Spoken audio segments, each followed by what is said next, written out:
Hello everyone, welcome you all to GS exams cracker. तो देखिए भाई, ये हमारी आज 10वीं क्लास है। इससे पहले 9 क्लासेस और आ चुकी हैं। अगर आपने वो नहीं देखी है तो वो भी देख लें, लिंक डिस्क्रिप्शन में दे दूंगा।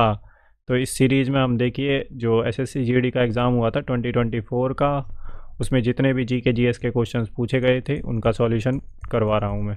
ठीक है भाई, 1000 से ज़्यादा क्वेश्चन है इस सीरीज़ में।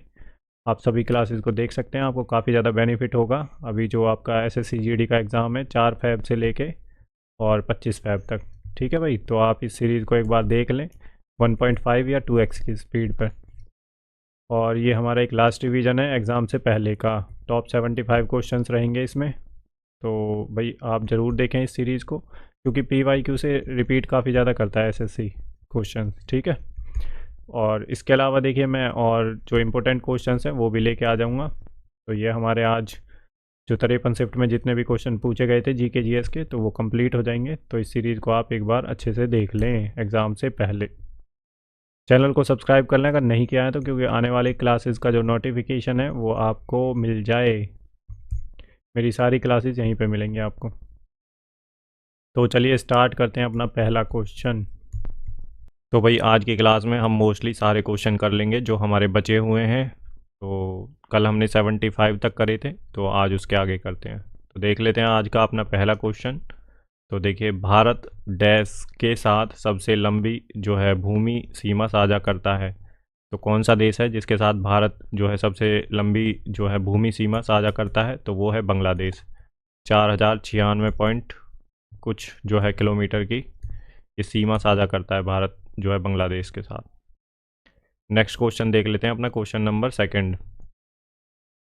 भारत की जो है 2011 की जनगणना में कितने जो है प्रश्न पूछे गए थे? तो ये 29% पूछे गए थे जो 2011 की जनगणना हुई थी। और 2011 की जो जनगणना हुई थी वो 15वीं जनगणना थी। ठीक है भाई, और जो 2021 में होने वाली थी वो 16वीं जनगणना थी।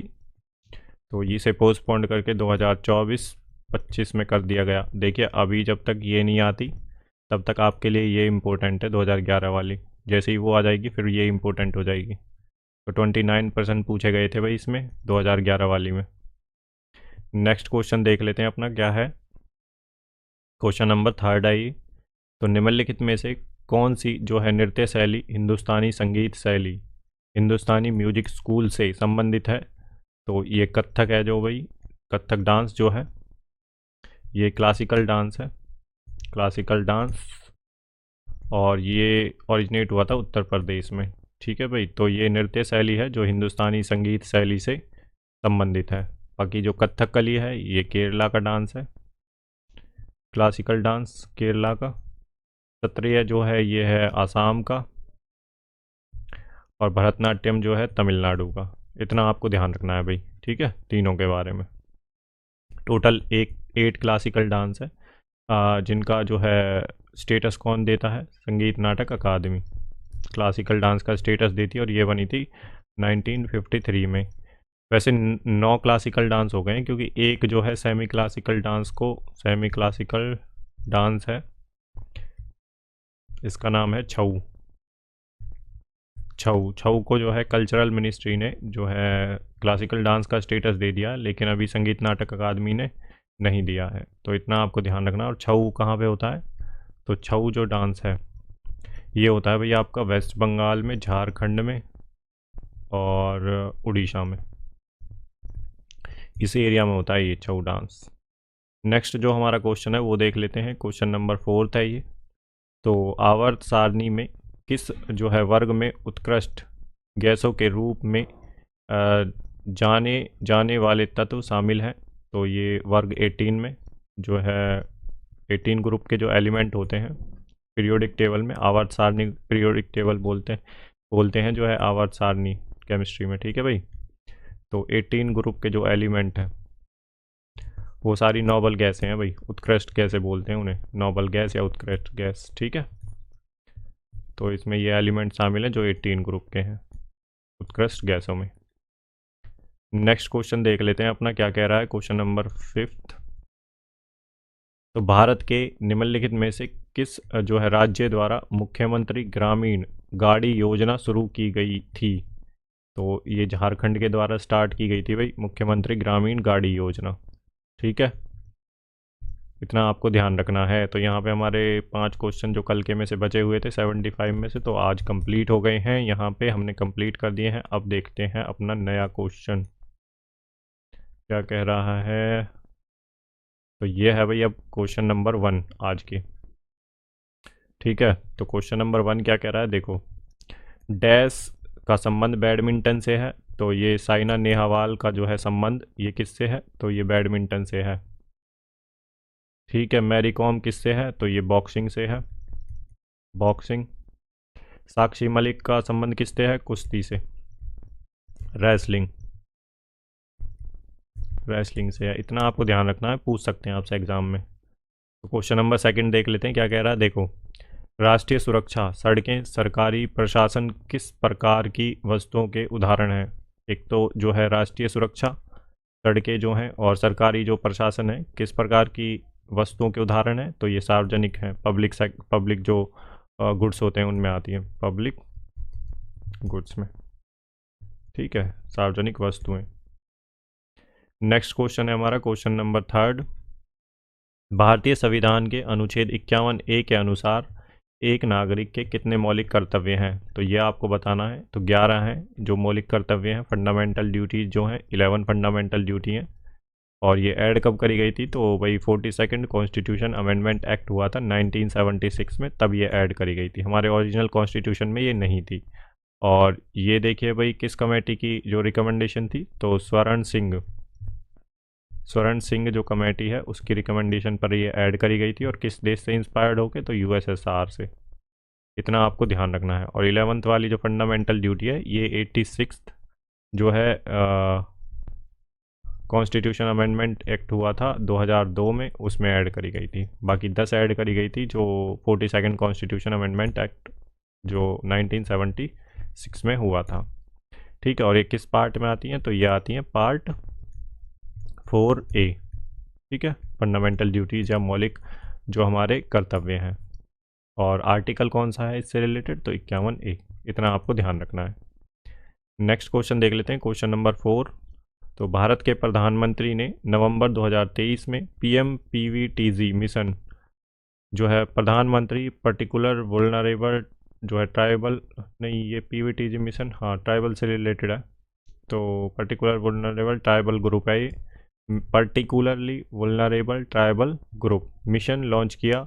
इस संदर्भ में 18 राज्यों और केंद्र शासित प्रदेशों में कितनी PVTGs हैं, तो 75 PVTGs हैं भाई, पर्टिकुलरली वुल्नरेबल ट्राइबल ग्रुप्स हैं, टोटल मिला के 75। ठीक है, तो क्वेश्चन नंबर 5 देख लेते हैं क्या कह रहा है। तो निम्नलिखित कथनों को पढ़िए। आवर्त सारणी के एस ब्लॉक में कैल्शियम मौजूद होता है, तो यहाँ पे हमें सही बताना है कौन सा है।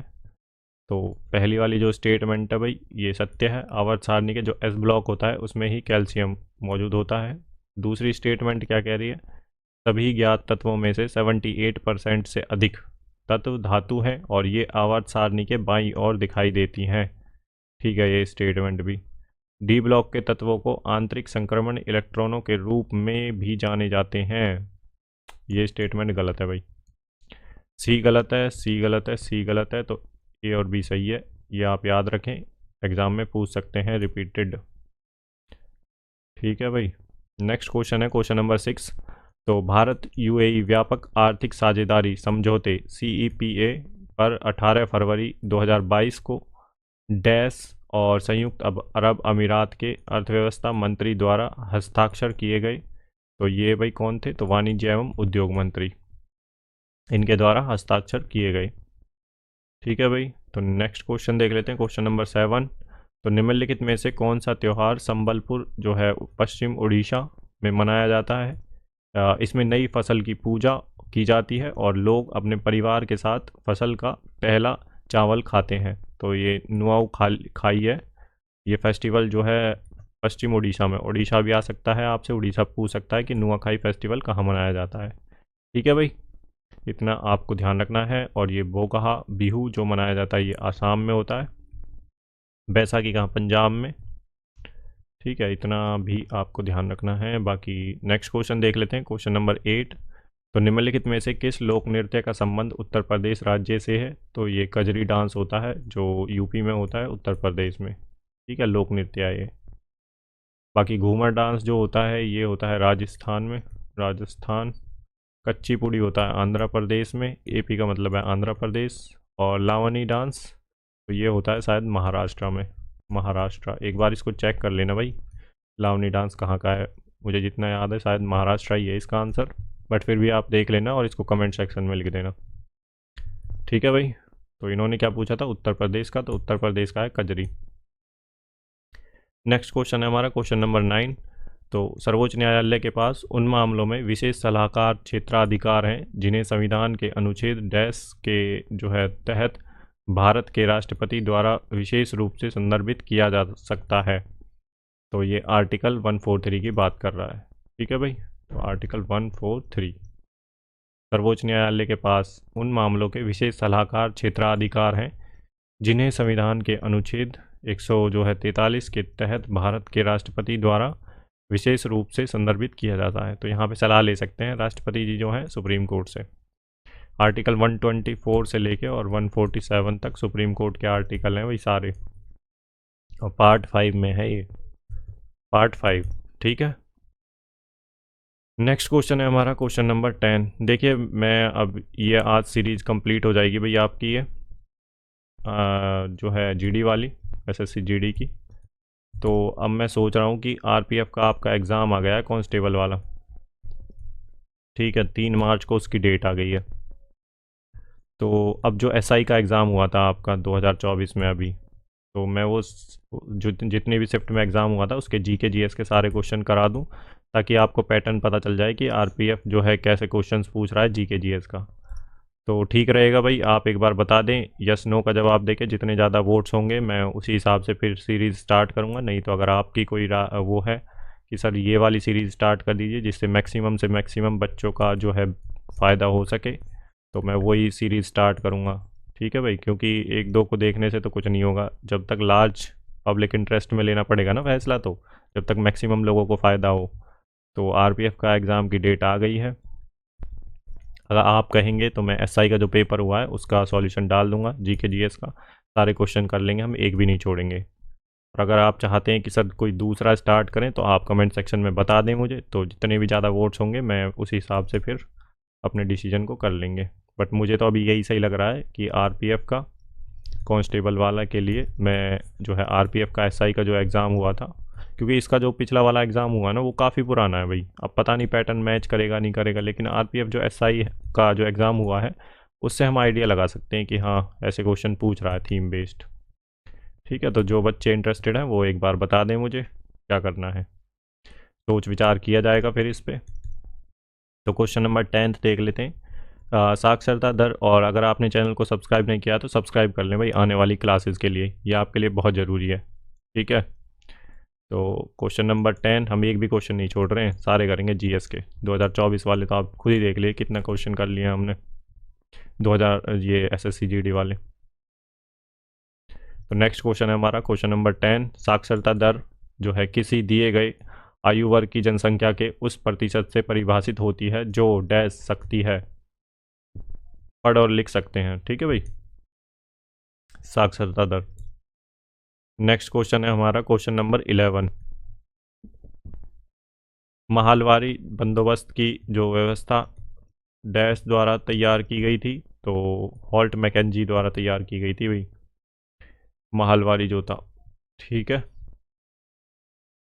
नेक्स्ट क्वेश्चन देख लेते हैं अपना क्वेश्चन नंबर 12, गरीबी रेखा के आकलन के लिए रंगराजन समिति ने किस वर्ष अपनी रिपोर्ट प्रस्तुत की? तो ये 2014 में प्रस्तुत की थी भाई, गरीबी रेखा से पॉवर्टी से रिलेटेड है ये।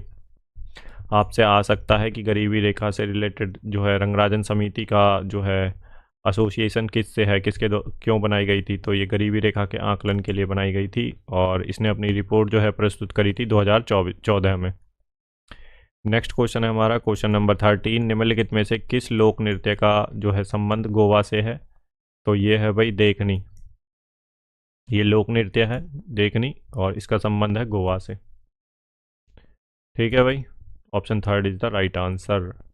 क्वेश्चन नंबर 14, डैश वे संगठित संस्थान हैं जो जमाकर्ताओं से जमा स्वीकार करते हैं और कर्जदारों को अग्रिम ऋण देते हैं। तो ये बैंक होती है भाई, बैंकों के बारे में बोल रहा है ये। ठीक है, संगठित संस्थान है ये, ऑर्गेनाइज जो इंस्टीट्यूशंस होते हैं, और जो जमाकर्ताओं से जमा स्वीकार करते हैं। पब्लिक जब जाती है अपना पैसा जमा करने, डिपॉजिट्स, ठीक है, उसे स्वीकार करते हैं, कर्जदारों को ऋण देते हैं। तो लोन भी तो देते हैं बैंक, अग्रिम लोन जो होते हैं। तो ये बैंक के बारे में बात कर रहा है भाई। नेक्स्ट क्वेश्चन है हमारा, तो क्वेश्चन नंबर 15 क्या कह रहा है, एंथोनी अमलराज निम्नलिखित में से कौन सा खेल खेलते हैं। तो ये टेबल टेनिस से इनका संबंध है, एंथोनी अमलराज का।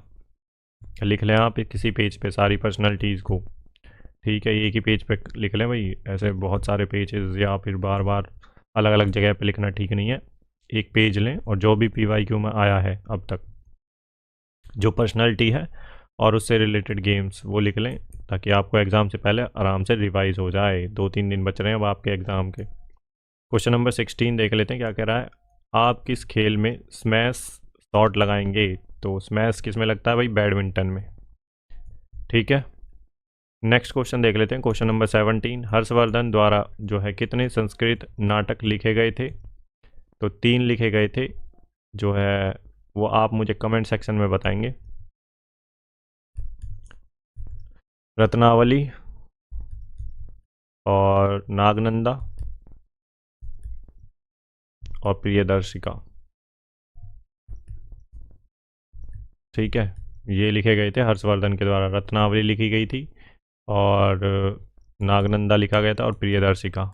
अगर इसमें से कुछ गलत हो तो भैया आप एक बार सर्च कर लें और देख लें और बताएं कमेंट सेक्शन में क्या है। ठीक है, आपका काम था ये, बट मेरे को याद थी तो मैंने लिख दी। ठीक है भाई, 3 लिखे थे संस्कृत नाटक।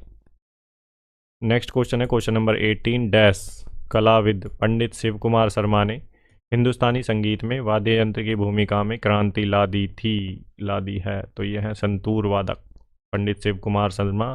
तो ये क्वेश्चन जो है कई बार रिपीट है, ठीक है, कई बार पूछ लिया है अलग अलग शिफ्ट में। तो पंडित जो है शिव कुमार शर्मा का संबंध है संतूर से। बांसुरी से किसका है, तो ये है हरिप्रसाद चौरसिया का, जो है बांसुरी से। और सितार का किससे है, पंडित रविशंकर से। तो ये कई बार पूछे गए क्वेश्चन है, जो ये वाला भी जो मैं बता रहा हूँ, हरिप्रसाद चौरसिया भी और पंडित रविशंकर का भी। ठीक है भाई, बाकी संतूर का शिव कुमार शर्मा। नेक्स्ट क्वेश्चन देख लेते हैं, क्वेश्चन नंबर 19, अक्टूबर 2023 तक जो है भारत की सबसे अमीर महिला सावित्री जिंदल अब देश की डैश सबसे धनी व्यक्ति बन गई हैं। तो 7वीं बन गई हैं भाई ये सावित्री जिंदल। ठीक है, नेक्स्ट क्वेश्चन देख ले, करंट अफेयर्स में भाई ज़्यादा यहाँ से तो पूछेगा नहीं, बस स्टेटिक में पूछेगा। ठीक है, करंट अफेयर्स तो आपको 2024 के ही करने हैं। तो 20वां क्वेश्चन देख लेते हैं, जून 2023 में चीन में एशियाई जो है तलवारबाजी चैंपियनशिप, एशियन फेंसिंग चैंपियनशिप में कांस्य पदक जीतने वाली भारत की पहली जो है महिला कौन बनी। तो ये भवानी देवी थी। काफ़ी पुराना क्वेश्चन है और रिपीटेड क्वेश्चन है। ठीक है, तो ये काफ़ी बार पूछा गया है ये क्वेश्चन भवानी देवी का। तो नेक्स्ट क्वेश्चन देख लेते हैं अब हम। तो ये हमारी यहाँ पे भाई आगे देखते हैं अपना नेक्स्ट क्वेश्चन। तो हमारे हो गए 20 क्वेश्चन, 20 और 25। अब हम चलते हैं अपना 21 पे। ठीक है, तो निम्नलिखित में से भारत के नियंत्रक एवं महालेखा परीक्षक का कार्यकाल कौन सा है। तो कार्यकाल कौन सा है, तो इनमें से कितने वर्ष का कार्यकाल होता है, तो 6 वर्ष का होता है भाई, जो कैग का कार्यकाल होता है। कैग का आर्टिकल कौन से हैं, अनुच्छेद 148 से 151 तक कैग दे रखा है इसमें। ठीक है, अकाउंट्स ऑडिट करता है जो सेंट्रल गवर्नमेंट होती है और जो स्टेट गवर्नमेंट होती है, पब्लिक सेक्टर यूनिट्स होती हैं जो उनके, जो ये अकाउंट का ऑडिट करता है, जो कंट्रोलर ऑडिट जो जनरल होता है, controller and audit general, auditor general. तो इसका जो कार्यकाल होता है इनका 6 वर्ष का होता है। नेक्स्ट क्वेश्चन है हमारा क्वेश्चन नंबर 22। तो मई 2023 में न्यायमूर्ति प्रशांत कुमार मिश्रा और वरिष्ठ अधिवक्ता KV विश्वनाथन को डैश के न्यायाधीश के रूप में शपथ दिलाई गई। तो ये सर्वोच्च न्यायालय के न्यायाधीश के रूप में शपथ दिलाई न भाई 2023 मई में। ये क्वेश्चन ज़्यादा इम्पोर्टेंट नहीं है, 2024 वाले इम्पोर्टेंट है आपके लिए, आप इसे छोड़ भी सकते हैं। नेक्स्ट क्वेश्चन है क्वेश्चन नंबर जो है 23। किस राज्य की सरकार ने जुलाई में ज्ञान सहायक योजना शुरू की, जिसका उद्देश्य संविदा जो है नियुक्तियों के माध्यम से सरकारी स्कूलों में शिक्षक रिक्तियों पर ध्यान देना। तो ये योजना जो है ज्ञान सहायक योजना जो शुरू की है वो गुजरात सरकार ने स्टार्ट करी है। नेक्स्ट क्वेश्चन है हमारा क्वेश्चन नंबर 24। संतोष ट्रॉफी का नाम भारतीय फुटबॉल में एक महान व्यक्ति सर डैश के नाम पर रखा गया है। तो ये जो है मनमथ जो है नाथ रॉय चौधरी के नाम पर रखा गया है। ठीक है भाई, तो option 4 is the right answer, Manmath Nath Roy Chaudhary. याद रखें भाई। आप मुझे कमेंट सेक्शन में ये भी बताएंगे कि जो संतोष ट्रॉफी है ये किससे खेल से एसोसिएटेड है। Question number 25। भारतीय खिलाड़ी PR श्रीजेश कौन सा खेल खेलते हैं? तो ये हॉकी खेलते हैं भाई, हॉकी से इनका संबंध है PR श्रीजेश का। ठीक है, नेक्स्ट क्वेश्चन देख लेते हैं क्वेश्चन नंबर 26। तो भारत में किस आयु वर्ग को आमतौर पर कामकाजी आयु की आबादी माना जाता है? तो ये 15 से 59 वर्ष के जो लोग होते हैं इसके बीच में, तो इन्हें जो है कामकाजी आयु की आबादी माना जाता है। तो ये इम्पोर्टेंट क्वेश्चन है, कई एग्ज़ाम्स में पूछा भी गया है और शायद SSC के ही कई एग्ज़ाम्स में भी पूछा गया है। नेक्स्ट क्वेश्चन है 27। नीचे दिए गए कथनों में से कौन सा जो है कथन सही है? सही पूछ रहा है इसमें से। तो कथन 1 है राज्य के नीति निर्देशक सिद्धांत DPSP कानून द्वारा परिवर्तनीय नहीं है। और दूसरा क्या कह रहा है? कथन 2 राज्य के नीति निर्देशक सिद्धांत वाद योग्य नहीं है। तो दोनों कथन सही हैं भाई इसके। ठीक है, कानून द्वारा परिवर्तनीय नहीं है और वाद्य योग्य नहीं है। तो कथन 1 और कथन 2 दोनों सही हैं। Question number 28। भारत में अपीड़ा का पूर्ण रूप क्या है? तो ये हम देख लेते हैं क्या है भाई। तो अपीड़ा का है agriculture and processed food products export development authority. तो option 3 is the right answer. Full form पूछिए, यही है इसकी फुल फॉर्म है अपीड़ा की। नेक्स्ट क्वेश्चन है क्वेश्चन नंबर 29। डैश एक प्रसिद्ध सितार वादक और भारत के सबसे प्रतिष्ठित शास्त्रीय संगीतकारों में से एक हैं। तो ये है पंडित रविशंकर जो है प्रसाद। ठीक है, तो इनका नाम आपको ध्यान रखना है, प्रसिद्ध सितार वादक पंडित रविशंकर। ठीक है, option 4 is the right answer. Question number 30 देख लेते हैं क्या कह रहा है। तो ये क्वेश्चन काफ़ी पूछा गया है भाई पंडित रविशंकर वाला। कांग्रेस और मुस्लिम लीग के बीच लखनऊ समझौते पर हस्ताक्षर किए गए थे। तो ये कब किए गए थे भाई? तो ये 1916 में किए गए थे। कांग्रेस और मुस्लिम लीग के बीच लखनऊ समझौते पर जो हस्ताक्षर किए गए थे, हस्ताक्षर वो 1916 में किए गए थे। ठीक है भाई, नेक्स्ट क्वेश्चन देख लेते हैं अपना क्वेश्चन नंबर 31। जुलाई 2023 में भारतीय क्रिकेट कंट्रोल बोर्ड द्वारा सीनियर पुरुष चयन समिति के अध्यक्ष के रूप में किसे नियुक्त किया गया? तो ये किया गया भाई अजीत अगरकर को। तो option 3 is the right answer. ठीक है, तो नेक्स्ट क्वेश्चन देख लेते हैं अपना क्वेश्चन नंबर 32। तो ये क्या कह रहा है? निम्नलिखित में से कौन सा त्यौहार मुख्य रूप से असम से संबंधित है? तो बिहू जो है असम में होता है, यह आपको ध्यान रखना है। 3 तरह के बिहू होते हैं वहाँ पे असम में। ठीक है, और छठ पूजा कहाँ पे होती है? तो छठ पूजा होती है भाई इधर बिहार में, बिहार वाले एरिया में। ओणम फेस्टिवल कहाँ पे होता है? केरला में होता है ये भी आपको ध्यान रखना है। 32। ठीक है भाई, तो क्वेश्चन नंबर 33। तो ये देख लेते हैं, एलन बॉर्डर मेडल जो है, एलन बॉर्डर मेडल का संबंध निम्नलिखित में से किस खेल से है? तो ये है भाई क्रिकेट से। Option 4 is the right answer. Allan Border medal का संबंध है क्रिकेट से। Option 4 is the right answer. Next question है 34। तो हमारा क्वेश्चन 34 देख लेते हैं क्या कह रहा है। देखो, सूक्ष्म वित्त की अवधारणा का मुख्य उद्देश्य निम्नलिखित में से किसे वित्तीय सेवाएं प्रदान करना है? तो ये है भाई कम आय वाले व्यक्तियों और छोटे कारोबारों को। तो option 4 is the right answer. Next question देख लेते हैं अपना, तो क्वेश्चन नंबर 35। तो गुप्त साम्राज्य को अक्सर जो है भारत का स्वर्ण युग कहा जाता है। इस अवधि के दौरान ज्ञान के क्षेत्र में महत्वपूर्ण प्रगति हुई। तो विज्ञान के क्षेत्र में, कला के क्षेत्र में, साहित्य के क्षेत्र में काफ़ी ज़्यादा जो है यहाँ पे प्रगति हुई थी। तो इसलिए भारत का स्वर्ण युग कहा जाता है गुप्ता एम्पायर के टाइम पे। ठीक है भाई, इतना आपको ध्यान रखना है। तो option second is the right answer. Next question देख लेते हैं। तो क्वेश्चन नंबर 36। तो महासु नृत्य शैली का संबंध भारत के किस राज्य से है? तो ये है भाई हिमाचल प्रदेश से। इतना आपको ध्यान रखना है। महासु जो नृत्य होता है ये होता है हिमाचल प्रदेश में। हो सकता है ये रिपीट क्वेश्चन। ठीक है, तो ध्यान रखें इसका भाई। तमिलनाडु में कौन सा होता है? तो भरतनाट्यम होता है। वेस्ट बंगाल में छऊ डांस होता है और दुर्गा पूजा भी होती है, दुर्गा पूजा। कर्नाटक में कौन सा? यक्षगान, यक्षगान। ठीक है, हिमाचल प्रदेश का महासु, ध्यान रखना है आपको। नेक्स्ट क्वेश्चन है 37। तो भारत सरकार का जो लक्ष्य है, भारत सरकार का लक्ष्य कार्यक्रम के माध्यम से 2022 तक शहरी निकायों को किफ़ायती आवास प्रदान करना है, जिसे पहली बार जून जो है 25 जून 2015 को पेश किया गया था। तो ये भाई प्रधानमंत्री आवास योजना है। तो option first is the right answer. ठीक है भाई, नेक्स्ट क्वेश्चन देख लेते हैं। Question number 38।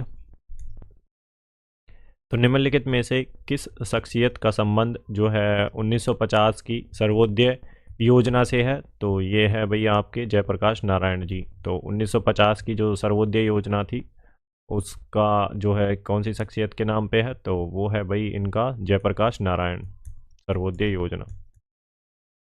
नेक्स्ट क्वेश्चन है अपना क्वेश्चन नंबर 39। 27 जुलाई 2023 को प्रधानमंत्री नरेंद्र मोदी ने 8.5 करोड़ से अधिक लाभार्थियों को लाभ लगभग 17,000 करोड़ रुपए का पीएम किसान जो है कि डैश किस्त जारी की। तो 14वीं किस्त जारी की थी भाई। ये क्वेश्चन कोई ज़्यादा इंपॉर्टेंट नहीं है, इसे आप छोड़ सकते हैं, किस्तों के बारे में पूछ रहा है। बाकी आप ये ध्यान रखें, प्रधानमंत्री जो किसान योजना है इसमें कितनी किस्तें दी जाती हैं एक किसान को, ये पढ़ना ज़्यादा ज़रूरी है, ये पूछ सकता है आपसे। ठीक है, पीएम किसान योजना के अंतर्गत। नेक्स्ट क्वेश्चन देख लेते हैं, क्वेश्चन नंबर 40। तो निम्नलिखित में से किसने लोक नृत्य राई को लोकप्रिय बनाया? तो ये बनाया था भाई राम सहाय पांडे जी द्वारा। ठीक है, जो लोक नृत्य था राई, इसे काफ़ी लोकप्रिय बनाया था इन्होंने। तो option third is the right answer. देख लेते हैं अब हमारा नेक्स्ट क्वेश्चन क्या है। तो क्वेश्चन नंबर 41। डैश की साक्षरता दर में असम शामिल नहीं है और जनगणना नहीं की जा सकती थी। तो 1981 की जो साक्षरता दर में असम शामिल नहीं है और जहां जनगणना नहीं की जा सकती थी। तो ये है भाई 1981। नेक्स्ट क्वेश्चन है अपना क्वेश्चन नंबर 42। तो अर्थव्यवस्था में भ्रष्टाचार, काला धन, आतंकवाद और नकली मुद्रा के प्रसार की समस्या से निपटान के लिए नोटबंदी भारत सरकार द्वारा डैश में चलाई गई एक नई पहल थी। तो ये जो है नवंबर 2016 में चलाई गई थी। नोटबंदी कब हुई थी? तो 2016 में हुई थी, इतना आपको ध्यान रखना है। ठीक है भाई, नेक्स्ट क्वेश्चन है हमारा क्वेश्चन नंबर 43। तो निम्नलिखित में से कौन सा जो है उत्सव गुजरात का एक उत्सव नहीं है? तो ये है भाई आपका सनबर्न महोत्सव। ये गुजरात का फेस्टिवल नहीं है। बाकी कच्छ जो उत्सव है ये भी गुजरात में होता है। पैराग्लाइडिंग जो है महोत्सव ये भी गुजरात में होता है। और उत्तरायण जो है पतंग उत्सव ये भी गुजरात में होता है। उत्तरायण, पतंग उत्सव, पैराग्लाइडिंग और कच्छ तीनों गुजरात के हैं। बाकी सनबर्न महोत्सव गुजरात का नहीं है। तो option second is the right answer. Question number 44। जो राष्ट्रीय खेल 2023 में निम्नलिखित में से कौन सी प्रतियोगिता खेली गई थी? तो ये आपको बताना है भाई। तो ये खेली गई थी भाई नौकायन भी शामिल किया गया था और रोल बॉल दोनों खेली गई थी भाई। तो option fourth is the right answer. First and second दोनों सही हैं। Question number 45। तो इसमें क्या कह रहा है? गोपिका वर्मा को डैश में उनके योगदान के लिए संगीत नाटक अकादमी पुरस्कार 2018 से सम्मानित किया गया। तो ये मोहिनीअट्टम के लिए किया गया भाई गोपिका वर्मा को। और मोहिनीअट्टम कहाँ पे होता है? तो केरला में। क्लासिकल डांस है ये। ओडिसी ओडिशा में, ये भी क्लासिकल डांस है। कच्चीपुड़ी जो है आंध्र प्रदेश में, ये भी क्लासिकल डांस है। और कथक है यूपी में, उत्तर प्रदेश में, ये भी क्लासिकल डांस है। इनका स्टेटस सबका क्लासिकल डांस का संगीत नाटक अकादमी देती है। ठीक है। नेक्स्ट क्वेश्चन है क्वेश्चन नंबर 46। तो भारतीय खिलाड़ी ज्वाला गट्टा द्वारा जो है निम्नलिखित में से कौन सा खेल खेला जाता है? तो ये बैडमिंटन खेलते हैं भाई। ठीक है, ज्वाला गट्टा, इनका संबंध है बैडमिंटन से। ऐसे आपको याद रखना है भाई। मैं फिर कह रहा हूँ, आप एक पेज पे लिख लें, आपने जितनी भी मेरी ये क्लासेस देखी हैं PYQ की 2024 वाला, तो जितने भी पर्सनैलिटी आई हैं उन्हें एक पेज पे लिख लें और थोड़ा थोड़ा याद कर लें।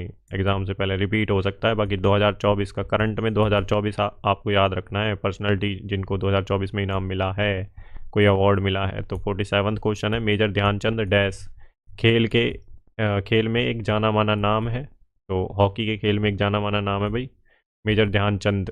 अब जो है मेजर ध्यानचंद खेल रत्न अवार्ड जो है, ये भारत का सबसे हाईएस्ट जो है खेल रत्न अवार्ड है।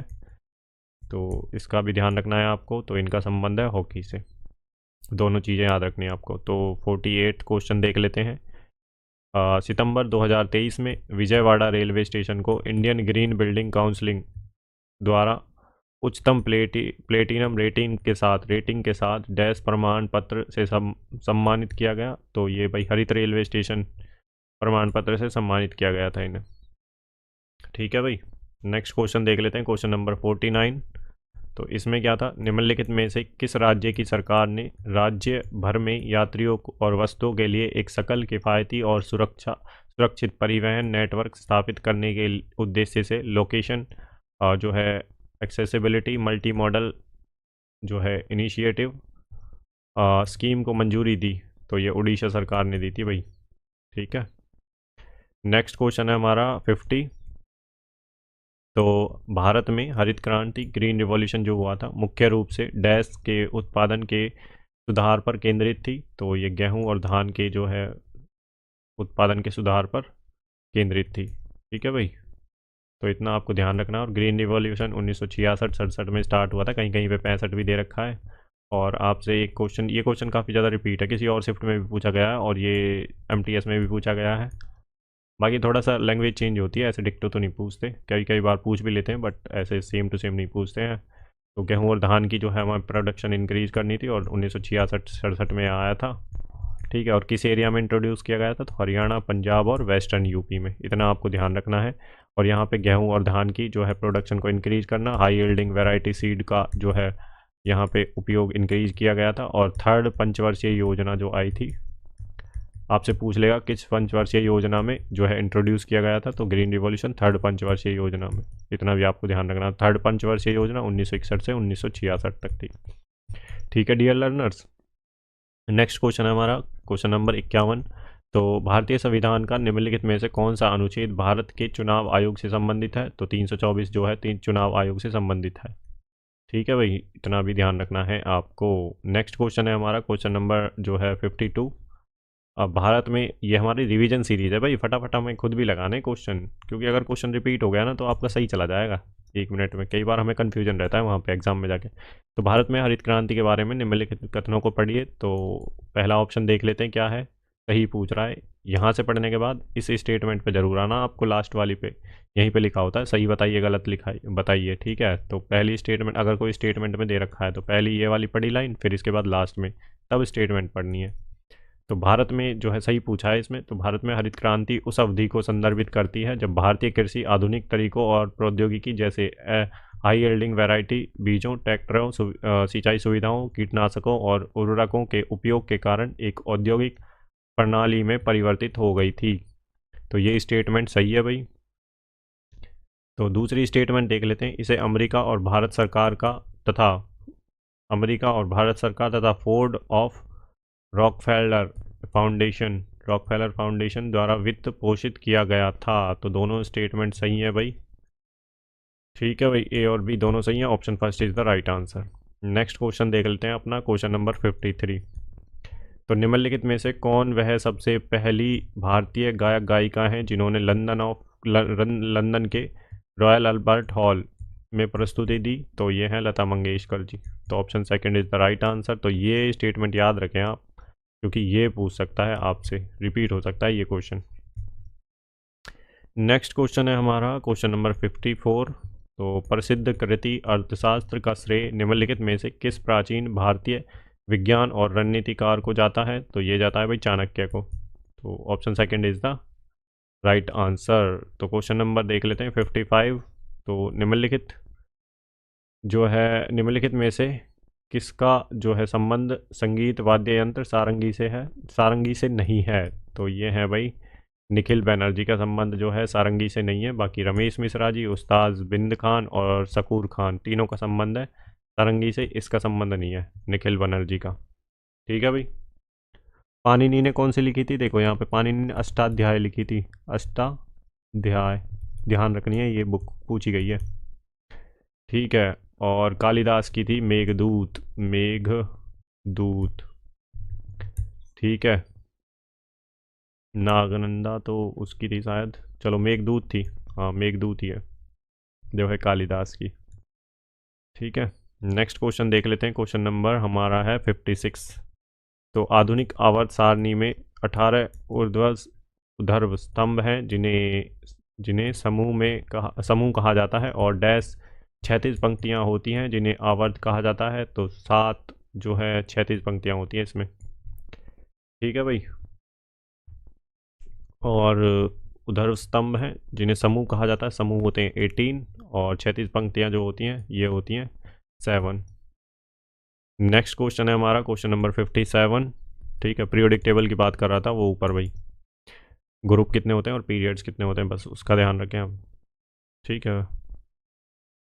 तो ये है आपका क्वेश्चन नंबर 57। तो जब कोई व्यक्ति बिना कोई जो है दूसरी नौकरी ढूंढे एक नौकरी छोड़ देता है, या तो स्वेच्छा से या फिर जो है तो वह डैश से, या अनिच्छा से तो वह डैश से गुजर रहा होता है। तो घर्षणात्मक बेरोजगारी से गुजर रहा होता है, उसे घर्षणात्मक बेरोजगारी बोलते हैं भाई। या तो एक नौकरी उसने छोड़ दी है, या फिर देखो, या तो दूसरी नौकरी नहीं कर रहा है, ठीक है, ढूंढ नहीं रहा है दूसरी नौकरी, या फिर एक नौकरी छोड़ देता है या तो स्वेच्छा से या अनिच्छा से, तो उसे घर्षणात्मक बेरोजगारी कहते हैं। तो नेक्स्ट क्वेश्चन देख लेते हैं क्वेश्चन नंबर 58। लाहो नृत्य शैली का संबंध निम्नलिखित में से किस राज्य से है? तो ये है भाई मेघालय से। देखो भाई एसएससी का ना बहुत ज़्यादा फोकस है नृत्य पे, तो इस चीज़ का आपको ध्यान रखना है। आर्ट एंड कल्चर पे कुछ ज़्यादा ही फोकस है भाई, ठीक है, रटने वाली चीज़ों का, तो रटना ही पड़ेगा आपको, और कोई ऑप्शन है नहीं है आपके पास। तो रटो भाई, जितने भी PYQ में दे रखे हैं वो रटो। और दूसरा जो 2024 में जिसको अवार्ड मिला है उन्हें भी रटो। तो भाई आप खुद ही देख लो कि इतनी जो है 53 शिफ्ट में एग्ज़ाम हुआ था 2024 में। भाई मेरे को मोस्टली क्वेश्चन इसमें किससे दिखे हैं? सिर्फ नृत्य से। नृत्य, इस स्टेट का नृत्य बताओ, उस स्टेट का नृत्य बताओ, ये बताओ, ये लोक नृत्य बताओ। और और जो दूसरे क्वेश्चन पूछे हैं वो पूछे हैं भाई पर्सनैलिटी और इससे एसोसिएटेड इंस्ट्रूमेंट, बस। साइंस तो बहुत कम है, इकोनॉमी भी का भी एक आध क्वेश्चन आ जाता है किसी किसी शिफ्ट में, नहीं तो भाई एग्जामिनर का फोकस है इन पे, नृत्य पे, ज़्यादा ही नृत्य है भाई वो कर रहा है, पूछ रहा है एग्जामिनर। तो लाहौर नृत्य शैली का संबंध निम्नलिखित में से किस राज्य से है? तो मेघालय से है भाई। ठीक है। मणिपुर में मणिपुरी होता है, मणिपुरी क्लासिकल डांस है ये। ठीक है। लाहौर नृत्य तो मेघालय। नेक्स्ट क्वेश्चन देख लेते हैं अपना क्वेश्चन नंबर 59। तो निम्नलिखित में से कौन सा त्यौहार 25 दिसंबर को पूरे विश्व में मनाया जाता है? तो क्रिसमस फेस्टिवल। Sorry guys. तो जो है देखो 25 दिसंबर को क्रिसमस फेस्टिवल मनाया जाता है। ये तो बहुत इजी क्वेश्चन है, सबको ही पता है। Question number 60। तो इसमें क्या है, जून 2023 में सूरीनाम गणराज्य में grand of the chain of the yellow star प्राप्त करने वाला पहला भारतीय कौन बना? तो ये देखिए द्रौपदी मुर्मू जी बनी है, जो है जिन्हें grand order of the chain yellow of the yellow star का जो है वो मिला है सूरीनाम गणराज्य द्वारा। तो ये है द्रौपदी मुर्मू जी। तो यहाँ पे हमारे डियर लर्नर्स आज 65 क्वेश्चंस कंप्लीट होते हैं। तो जो कल बच गए थे 5 क्वेश्चन उसके भी करा दिए हैं मैंने। तो यहाँ पे हमारे 53 शिफ्ट के कंप्लीट हो चुके हैं जो 2024 में हुई थी। तो ये सीरीज़ आज हो जाएगी। इस सीरीज़ को हम यहीं एंड कर देते हैं।